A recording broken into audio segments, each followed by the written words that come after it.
Hey everybody, Peter Elfman here, producer's vlog, stardate 2023-11.16. This is take 2 of the video. Take 1 was yesterday, and I spent 2 hours and got nothing out of it.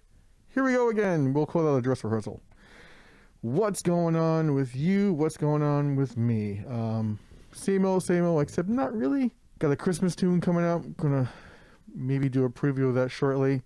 I think it's just finished today. I've been working on it for a month. Next thing I need to do is art and some other stuff, but I'm calling that done. I'm also learning new video editing software. I don't know why I do these things to myself. I was just getting comfortable with the second editor, and now I'm decided to jump ship and try out a third one. What the hell's wrong with me? I'm masochistic, I guess. No, I don't enjoy this. I don't enjoy it. Except I do. I got no one to blame but myself. What are we doing today? We're taking a look at my song Noise Threshold, which was my entry into the Cymatic Titan Sample Pack contest, which ended about 2 months ago. I did not win. The winning entry was dope. I did not feel bad that I lost that entry. Also, I didn't have the worst track up there, so I feel like I don't really have much to complain about when it comes to imposter syndrome. I'm glad I did this, and I may do it again. I'm not really a contest guy. I might be changing. I think it's a good idea to watch breakdowns of how producers make their songs. Andrew Wong and Alice Yelfin Effie from Mercurial Tones, they both host these For Producers series. Andrews, I think, was the one that started it. And basically, it's 3 producers and the host tackling, usually it's the same sample, or flipping the same sample. Sometimes it's something else, like an instrument, whatever it is. And along with producing the tracks, each producer is also doing a rundown like this on how they produced, what they did to make their magic. And I have discovered so many funky, weird, cool techniques, just little things. And it's the little things that that producer does that no one else does, and that now I can steal. Stolen. So I really encourage you to go out and find these videos. You know, Andrew, like I said, Andrew Wong, Alice Yelfin Effie. There are a few others out there for different genres. Watch those breakdowns. I found that there are techniques done there that aren't shown in any tutorial. I have watched a crap ton of tutorial across a bunch of different genres. That was actually what inspired me to make this video. I thought it would be interesting for someone just starting out to see someone closer to the level, see what they're doing and how they do it. I am no Andrew Wong. I don't know if I'm ever going to get there. I probably won't, because he's got like 30 years head start on me. And by the time I catch up, I'll probably be dead. But that doesn't mean I don't have anything to offer. And who knows, maybe he could learn something from watching this. I doubt it. So let's take a look at the song. The DAW I work on, the DAW I work in, English. Do you speak it? Studio One. I'm using Artist Edition because I'm a poor boy. Artist Edition is $99, and if you buy some Studio One, if you buy some PreSonus hardware, it's free, which is how I got it. And this section is kind of where I've got all my stuff. So let's take a look. This is a section is where I've got my tracks, etc., etc. Keep your eyes out on this corner. You see that red little dot? That means my CPU is like, help me, we're drowning. I've got my DAW going, I've got OBS going, I've got something else going that connects the DAW to the OBS, and my poor CPU is like, if you don't cut this shit out right now, I'm gonna quit. Okay, so first thing I wanted to show you is the primary samples I had to work with. Part of the rules of the contest was we had to use any samples from the Titanic sample pack. So the lead sounds like...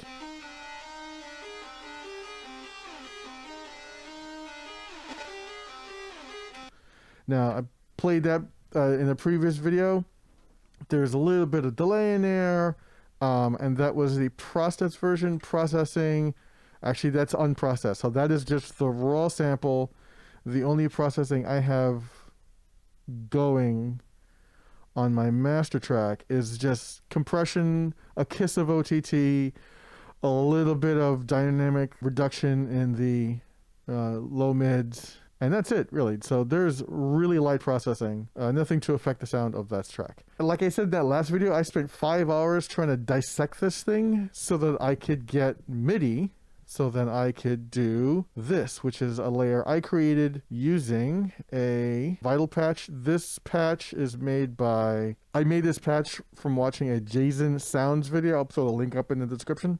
And if anyone is interested in the actual patch, you can grab it from Jason Sounds or watch the video and make it yourself. So anyway, that sounds like this. And the processing on that is just delay, kilohertz, and a mix tool. And so without the processing,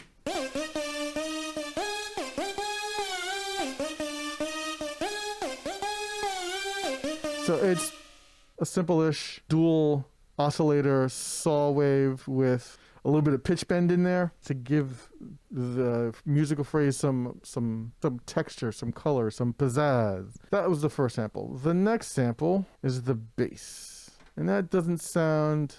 I mean, this sounds okay. Again, no processing on this.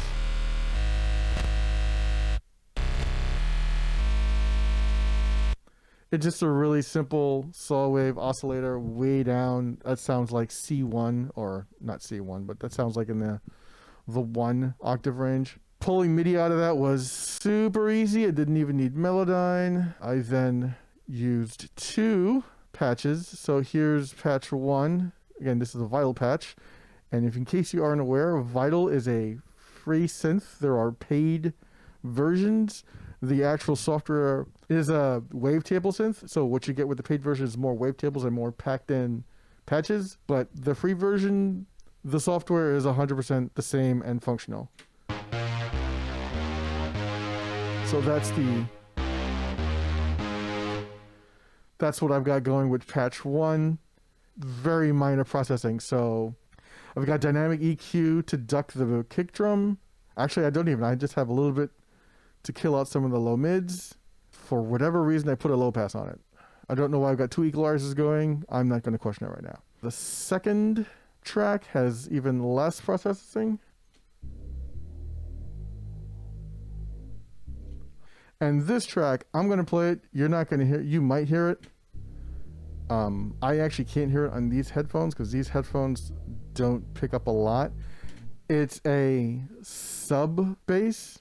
And all I'm doing here with this is I'm just tickling a subwoofer. If you don't have a subwoofer, if you're not using something that has something that can pick up the low frequencies, this doesn't even add to the mix. Now, the reason why I went nuts with layering the bass is I wanted the bass to have a texture, which I'll explain in a moment. There's a third and a fourth bass instrument, which I will get to in a second. But I wanted the bass to have a texture beyond what was there, and I wasn't really thrilled with the sample. So the combination of the 3 sounds like this. And I said there was light processing on it, and I think I may have misspoken because there's a bus on there. So they're routed through a bus, and that's got distortion, a little bit of OTT, some stereo widener, cutting off lower frequencies so they keep those lower frequencies mono, EQ to shape the sound, and then finally I've got dynamic frequency ducking so that the bass on the bus ducks the kick, and it's just that frequency. So I wasn't going for like a full side chain pumping. I just wanted the frequencies to duck out of the way. So together the bass sounds like...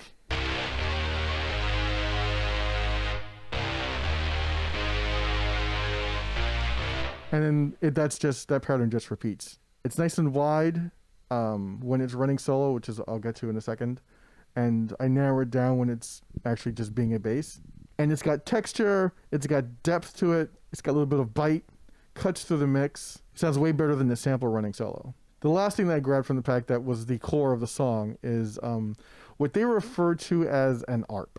And all it really is the lead sound playing double time. I got that running through a bus. So processing is a I've got a delay, kilohertz dual delay, reverb, so the classic dual delay and reverb, EQing the crap out of it. Not the crap out of it, but I'm just EQing out all the lows and mids, making it wider, and that sounds like.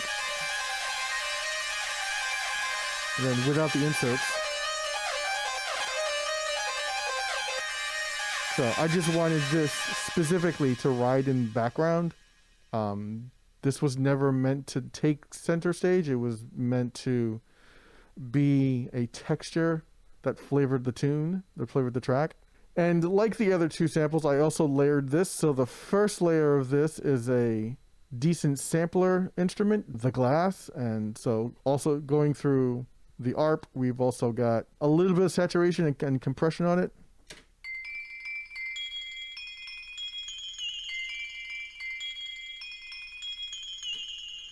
And then I have another decent sampler instrument called the singing bowl. No processing on it, just running through the bus.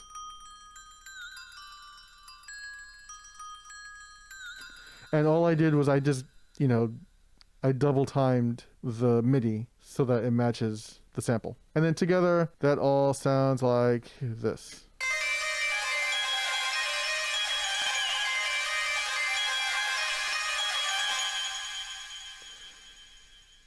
The other sample that I grabbed from the sample pack was this vocal. Here's what it sounds like without processing.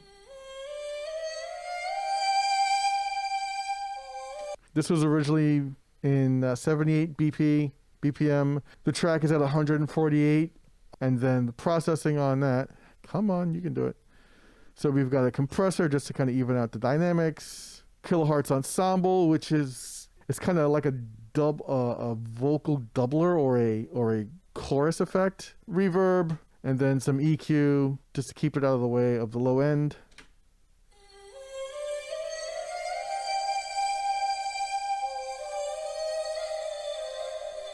And when it plays, it's just playing as a nice little ambient sound in the background. I then grabbed a bunch of other random somatic samples. This was a noisy clicky sound. I'm sorry, this was the ambient sound that I grabbed. And then I grabbed a rain stick sound. So the song is called Noise Threshold. I went for a theme, and the theme was noise, creative noise, musical noise.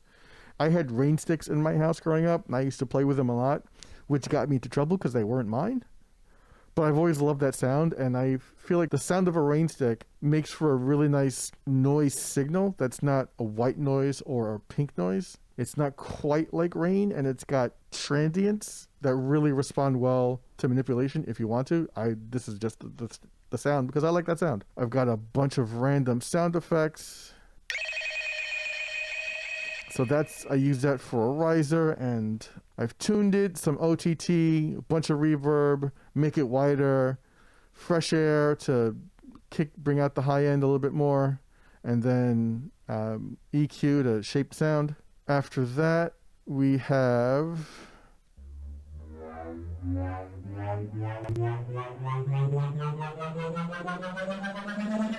so that's a cymatic riser. They have also a white noise riser. Now that's got to get on. So that's heavily processed. So without the processing, it's just a white noise. It's just a white noise with a filter sweep that makes it rise. So on it, I've got OTT, distortion, and then I put a transgate on it. And this is actually one of my favorite techniques. So you take a ambient or a long sound, like a pad sound or something, and then you put a transgate on it. Rhythm doesn't matter.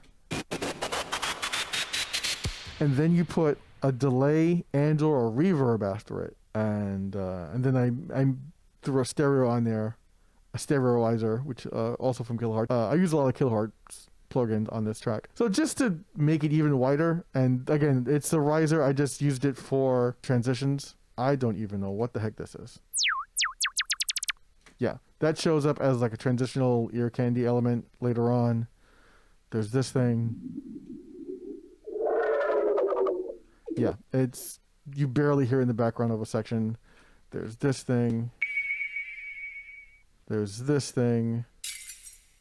Breaking glass. Yes, there's a spot where there's some broken glass. The other place where the somatic sample shows up on is in my core drums. So I want to talk a little bit now about my process, my workflow for doing drums. So the way I do drums now, and I'm probably going to do this until I find a better way, and I don't know what a better way will be. I'll know it when I see it. But until I find a better way, my core drums are, I've got Impact XT, which is one of Studio One's sample players. If you've ever seen an MPC or anything like that, you know the drill. You throw your samples onto the pads, and then each pad has its own set of controls. So you can do pitch control, filter, control the volume, attack, hold, delay on each. You can mess with the envelopes. There is a crap ton of control. What I typically do, right now I'm only using this for drums. I haven't really done any kind of sample breakdowns with this. A lot of the things you want to do with samples, you can do with this. It's really fantastic stuff. So what I tend to do is I throw my kicks and maybe my snares. I'll throw a filter on there, and actually I like the low pass 24 dB zero. Is that loud? The zero filter.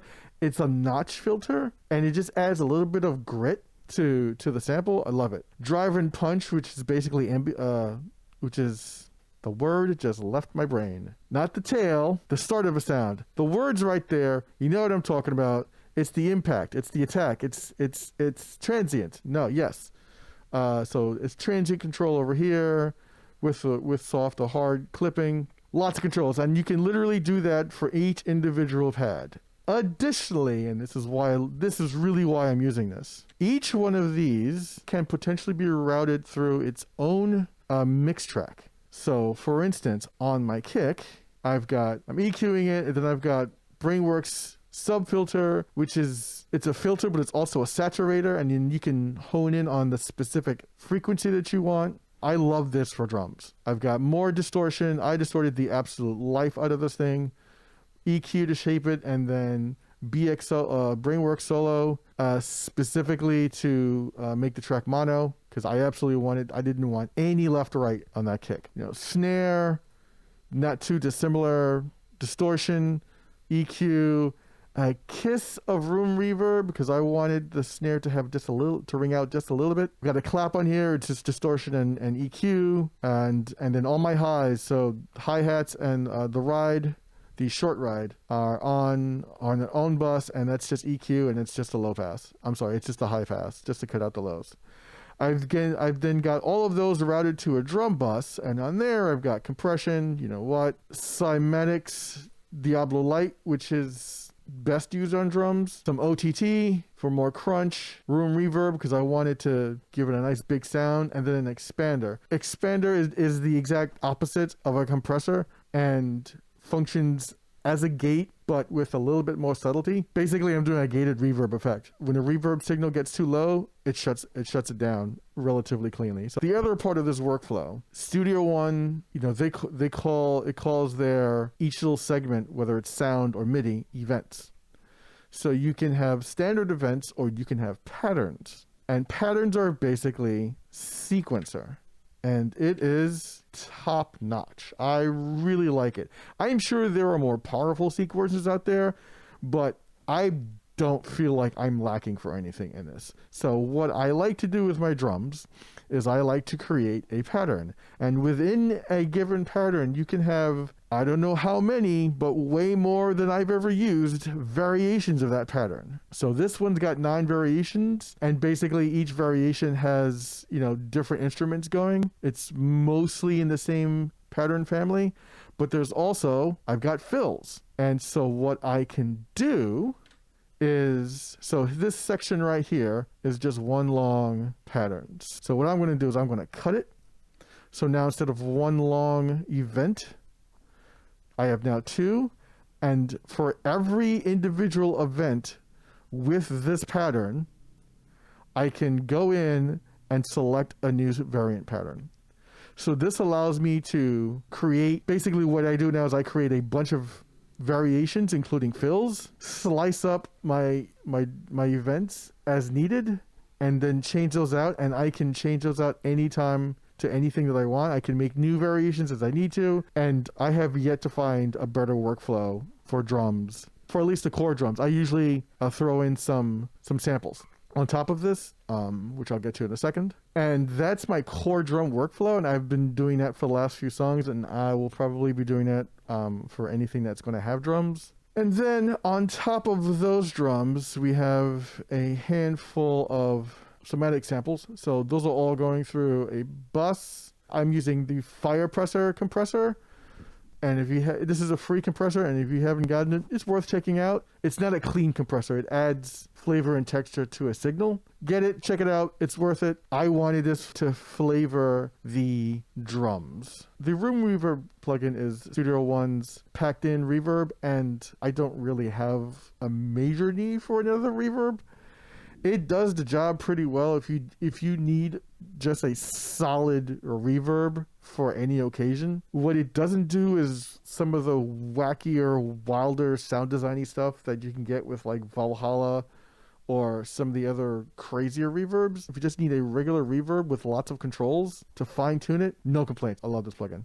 Some OTT and some EQ just to low pass. OTT is not doing a whole lot here. This is kind of my standard OTT setting, so 35% or thereabouts, and maybe a little bit of gain reduction. Sometimes I'll hit the downward compression, and that's like my standard use of OTT. So my drums, Cymatic, here we go. That's a crash, and I will reverse it for a riser. Here's a funky ethnic thing going on, just OTT and some EQ. Some more ethnic flavor. Again, OTT and EQ. Give it a little bit of that Hispanic flavor. And then I grew up listening to a lot of salsa, and so I gotta have las timbales. I also gotta have some cowbell. I also gotta have a guido. And what I did with this is I chopped it up and used it for some parts. I didn't use the entire guido. And then I've got scattered around the tracks, and here, these are just random things that I found. These were noises that weren't noise. So here's a telegraph sound that I used a bunch. If you ever want to add some energy to like the last half of your track, or if you want to raise up the energy, adding tambourines always works. These were a couple of different tambourine sounds, and I probably used this one. Yeah, I used that one in the track. Also in the track, we have an idiot saying noise threshold. Noise threshold.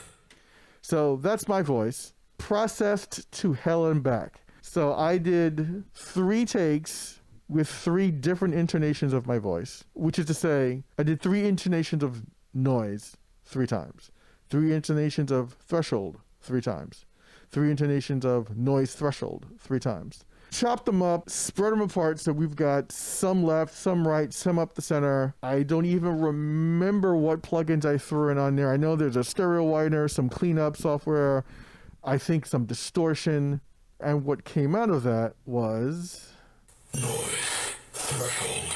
That. I've got that running through. So, what it sounds like without the extra processing. Noise threshold.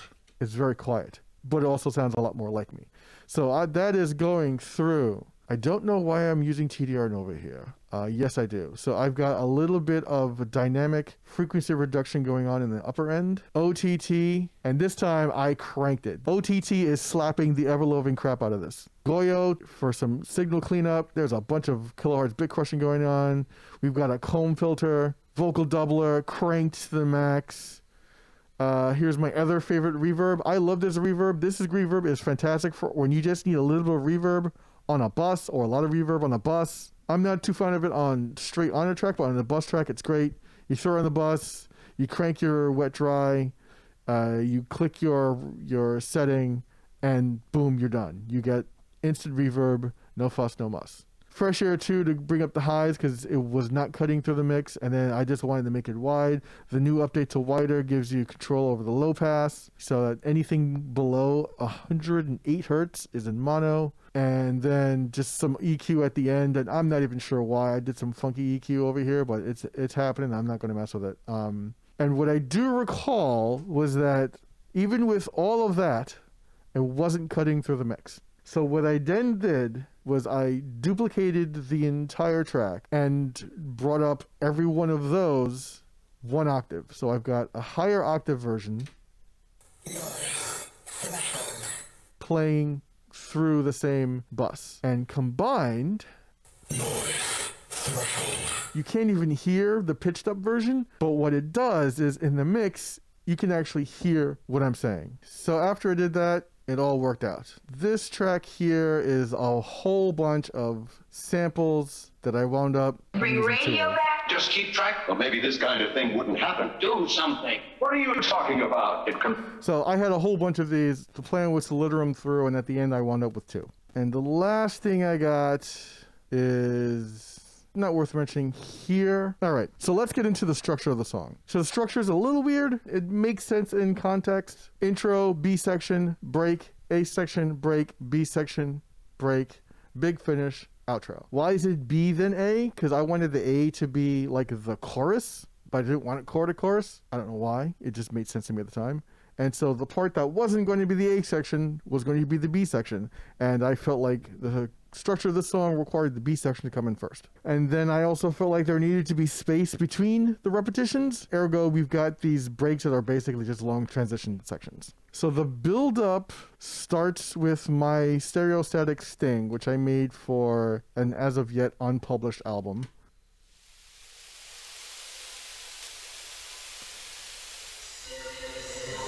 My sting has static in it. The song is about noise. It just felt like it was the move. That was less about ego and more like, I have a thing with static and already, I might as well use it. That's doubled with a non-cymatic sample that's just like static and a pulse. I have been collecting samples, one-shots, and loops since the early 2000s. Before there was Splice, before there was Loop Cloud, I had that stuff. And I've had it saved on CDs. CD-ROMs. No, I'm not old. You're old. Yeah, I'm old. So if there's anything I need, I already got it. So I'm a pack rat. So if someone puts up a free sample pack, I just feel compelled to go get it. All right. So we've got that. We've got some of the cymatic stuff. We've got the rain, the rain stick, and the ambient.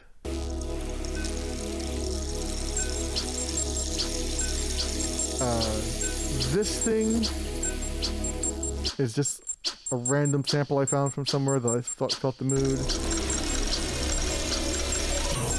Alright, so now we're going to get into some of the cooler things. This is a this is a patch made from a video by Hydratech. Calls it a screaming bass. It's a bass patch, but with some crazy movement in it. So just listen to what it's doing.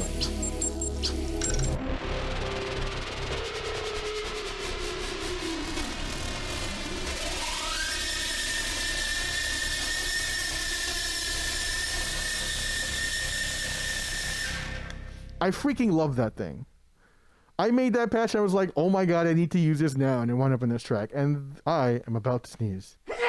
So I've got a bunch of automation on it that's moving all these parameters in this vital patch, and that's how we get such an extreme sound and an extreme change in the sound, and I freaking love it. So we've got the slow build, we've got these things over here. So something I like to do is I like to have syncopated, non-standard percussive sounds hitting on a regular basis throughout the track as kind of like a timekeeper that doesn't hit on the 1 or the 2 or the 3 or the 4. So it's usually like 3.5, 4.5 sometimes. So I've got these guys going, and it's just like a couple of random hits that I found run through a bus. So it's got delay, reverb, again fresh air to bring up the highs, and then some EQ just to shape it a little bit. Nothing too fancy. And I've got 3 sounds panned left, right, and middle so that we get it bouncing around your head, but not a lot, but it just hangs out in the background for pretty much the entirety of the track. So then we got the build up to the first instance of part B. So I've got a couple of transitions that you've already heard. The drums are getting more intense, excuse me. I've got this weird cymatic sound. Yeah, it's just part of the transit. Like it just adds like a little bit of flavor. One quick note. There are a bunch of YouTube videos out there about how to do transitions. Oscar from Underground Music Production has a lot of great ones. Nathan James Larson's got a couple of really good ones. And the thing that they all focus on is how to create that rise in tension, or sometimes that fall in tension. You know, you've got risers, you've got swells, you've got fallers. They're creating that build in tension, and they all mentioned that you have to release the tension. I find that a lot of those videos don't put a lot of focus on what you can do with that, and that is as important as the increase in tension. I have heard a lot of tracks where you've got the riser and then there's nothing on the one of that new section. Let's take a closer look at this. We've got a couple of bars of tension build here. We've got 4 bars of tension build.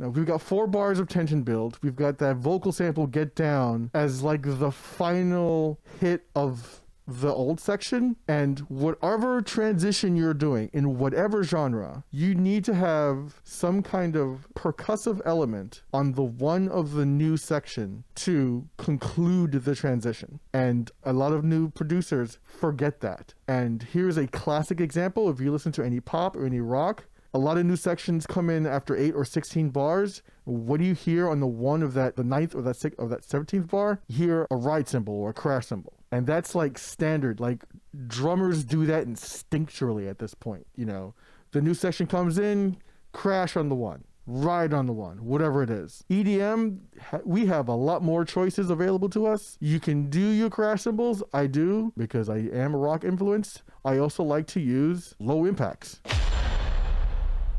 Great for ending a transition. Whatever you're doing for your transition, remember to close it. So section B, first instance of section B, is relatively straightforward, except it isn't. So it's the bass part kind of playing solo with the percussion and air candy doing some fun things around it. Now, at the beginning of each iteration, I have an instance of Spitfire Labs using the foghorn instrument, and this particular flavor it is one that Venus Theory put together, so it's the Brutalizer. We're going to play that real quick. It's a foghorn. There's some texture in there that's not normal for a foghorn, and that's one of the reasons why I throw that in there, because it adds a little bit of texture to the bass, and then we've got that playing on the one of each iteration of the B section.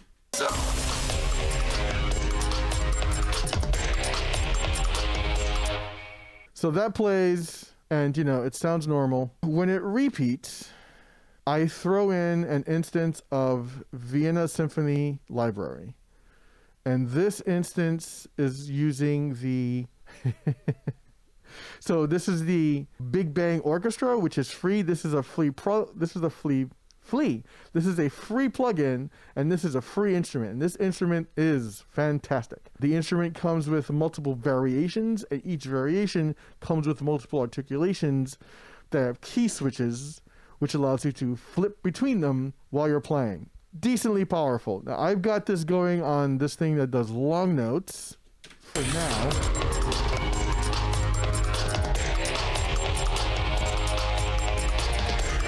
And then it changes up.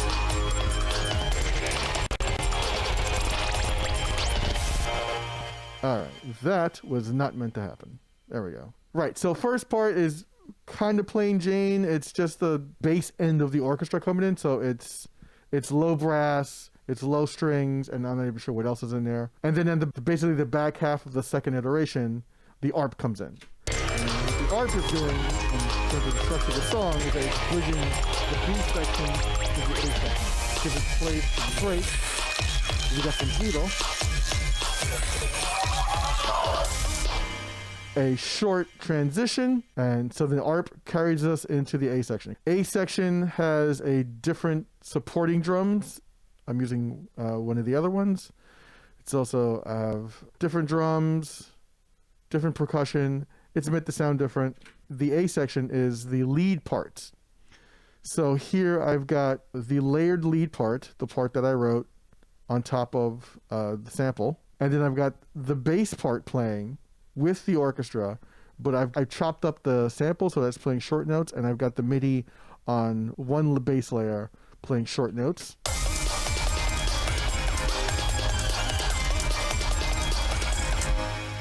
So then the second iteration, I bring in the horns.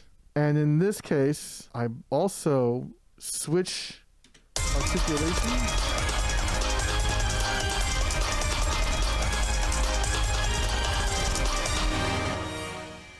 The horns are BBC Orchestra trumpets, horns. I also bring in some strings. I've got another instance of the Vienna Symphony Library. Also playing the Enraged Orchestra. Now I'm playing in the upper end. And now I've got the swells Marcato articulation, which adds these really nice swells to the end of all the phrases.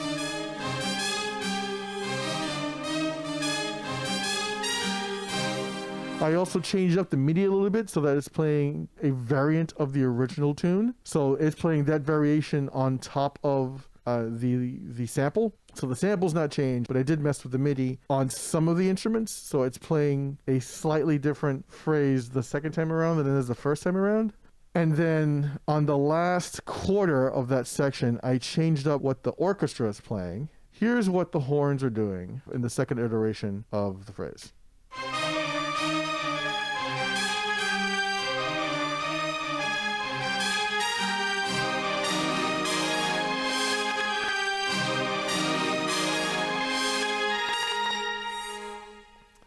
Doesn't that sound great? And that's the instrumentation. Like, I didn't write the piece. I didn't write the MIDI. I just threw the instruments on there and I was like, wow, this sounds dope. I kind of have to use them. And actually, I take it back. The horns aren't playing in this section. It's just the trumpets and the strings. Also, in the second half, I've got the bass parts playing longer notes. And I may have changed the articulation on the bass. I think I did later. I definitely did at some point in the track. I'm just misremembering where it happens. All right, so break 2 is a little bit longer. I bring back the scream. I've got the bass doing some funky things, lots of foghorn, some guido. And this is design. So the first half of design is a cool down. We have now heard each phrase of the song once. We have a cool down. And then we have a ramp up into the next section, which is a repeat of the B section.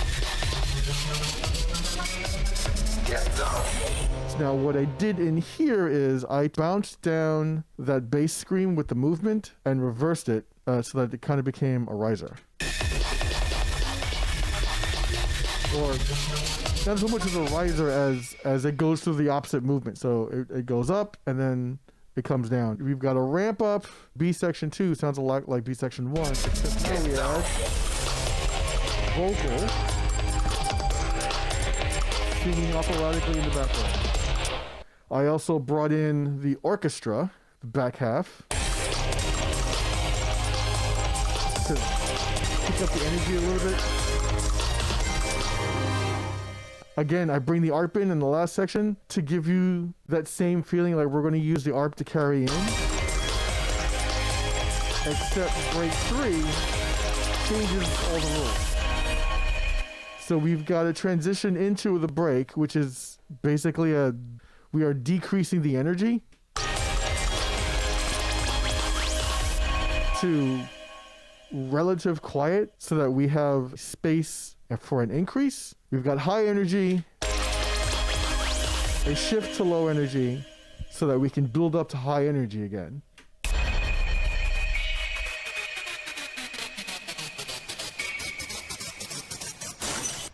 That was the white noise riser on a gate. I also used one of the bass layers. I created a sound and sampled it down. Actually, here's a fun trick with Vital, which I have not yet seen. You can literally do this with almost, if not every, potential Vital patch. And you could probably do this with any synth patch that has a glide control or a portamento control.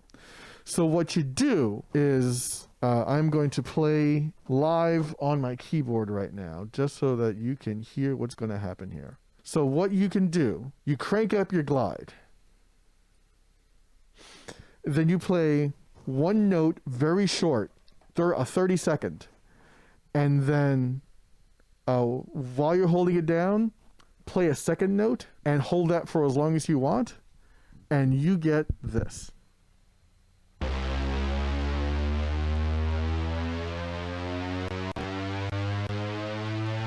That's not a pitch bend. That's the glide transitioning from one note to another. You can do that in reverse. You can do that with any interval. I like doing it with 2 octave intervals. You can do it with 3 octaves. You can do it with a fifth. You can do it with a full octave. You can do it in reverse. Almost any synth patch with glide or portamento control, you can turn into a riser or a faller. So I created that threw a volume control on it so that it became a swell. So while the white noise riser is rising in volume and frequency, so I created a faller. Because I like the idea of a faller that swells in. There's something ominous about this high-pitched thing that's crashing to earth and getting louder and louder as it gets closer. Doubled with the white noise riser.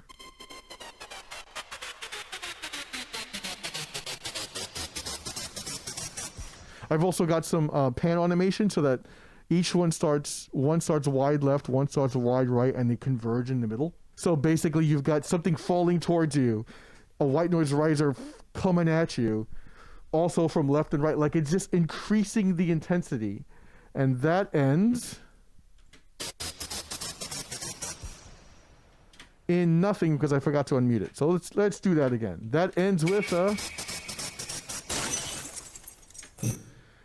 I like subverting expectation. So the expectation here is that we've got a transition into the next section, and then I literally break expectation with the sound of breaking glass, so that now we've created tension. Now we're holding tension, we're holding expectation, we're holding anticipation. We have no idea when we're going to return to the song. A section 2, big finish. It's what's on the tin. I like me some big finishes. I see what you're thinking there, and I approve. That's just the way I roll. One of these days I'll make a song that doesn't got a big finish, but until that day comes, we're getting some big finishes. First part is more or less what we've heard before. It's almost an exact repetition of the first part of the A section. The basses are, I have less bass now, and I've got some tambourines. Like I said, you want to increase the energy, add some tambourines. Second iteration, we've got horns. And it's been a while since I've looked at this project. I just realized I completely took out the horn section. So I've got a whole instrument that I just decided I didn't need. So I'll probably end up removing those. So in addition to the horns coming in, the vocals comes in, and now we've got intermixing of sections. So now we got the vocals from the B section, or now they're playing in the background. This creates new context. This is one of the things that I feel is lacking in a lot of music from new productions, is you make a couple loops that sound awesome, and then you find new ways of playing them together. But ultimately, what you want to do, you want to make sure that there's very little actual repetition in your song. You're allowed to repeat parts. The thing that you're trying to do is you're trying to change the context in which each part is playing. We haven't heard the vocals playing with the A section yet. So here we're getting that for the first time in the back end of the song. I'm going to drop Nathan James Larson's name again. He has a really great point, which I have taken to heart. When you scrub through your song, if you can't tell where you are, if 2 or more sections sound identical, one of them has to change. That is one of my core mindsets when I'm structuring and laying out my song. I want to make sure that no 2 sections sound exactly alike. When I hear one of my songs, I want to be able to tell where in that song it is at any given point. Okay, so the other thing that we've got going, and this gets introduced a little bit earlier, I cannot express enough how much I love this thing. We have a third iteration of the Synchron player from Vienna Symphony. This library is the Fujara flute. Fujara. It is a bass flute. This thing is as tall as I am. Watching the flute player is astounding to me. And my favorite thing is the crescendo articulation, because you play one note and hold it,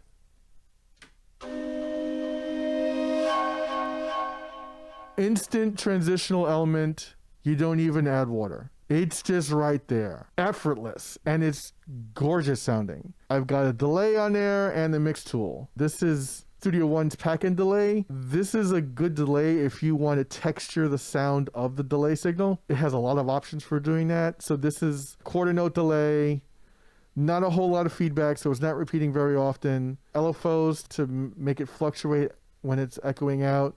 You can color it basically with filters. You can add drive to it. I'm not even sure what motor does. Like, it changes the sound in ways I can't identify, but it's fun with it.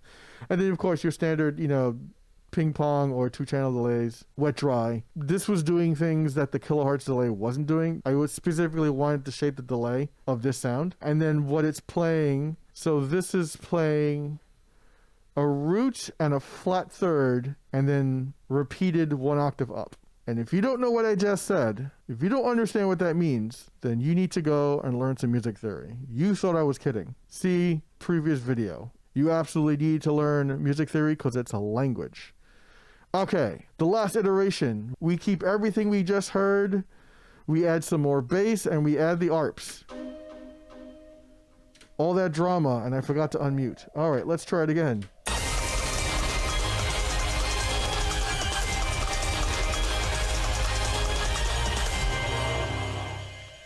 Told you, it's a big finish. We got a whole bunch of stuff playing there, and it sounds big, it's dramatic, and there's not all repeating the same thing. We've got the orchestra doing the swells.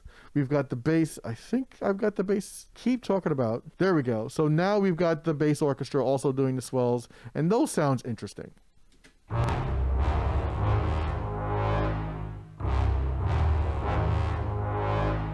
Like, that almost sounds like a synthesizer, like doing something funky.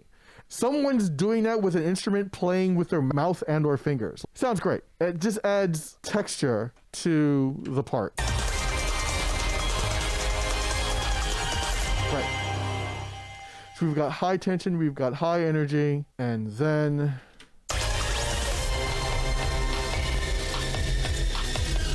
we bring in some of the early elements from the beginning of the song. We bring in the ambient element, we bring in the noise, we bring back the rain sticks, and we bring in the static and pulse, and we ease out the song. If you want to hear the whole thing, click on that. There's a video, you can go check it out. And that is mostly it. If there are any questions, let me know. All right, that's the track, Noise Threshold, and here is my call to action. Yeah, like, subscribe, you know the drill. I don't like saying that, and you probably won't ever hear me say that again in the video. But if you have comments, if you have something to suggest, hit me up in the comments, hit me up on social media. My links are in the description. Let's interact, let's discuss. Don't take any shit from anyone, and I will see you in the next one.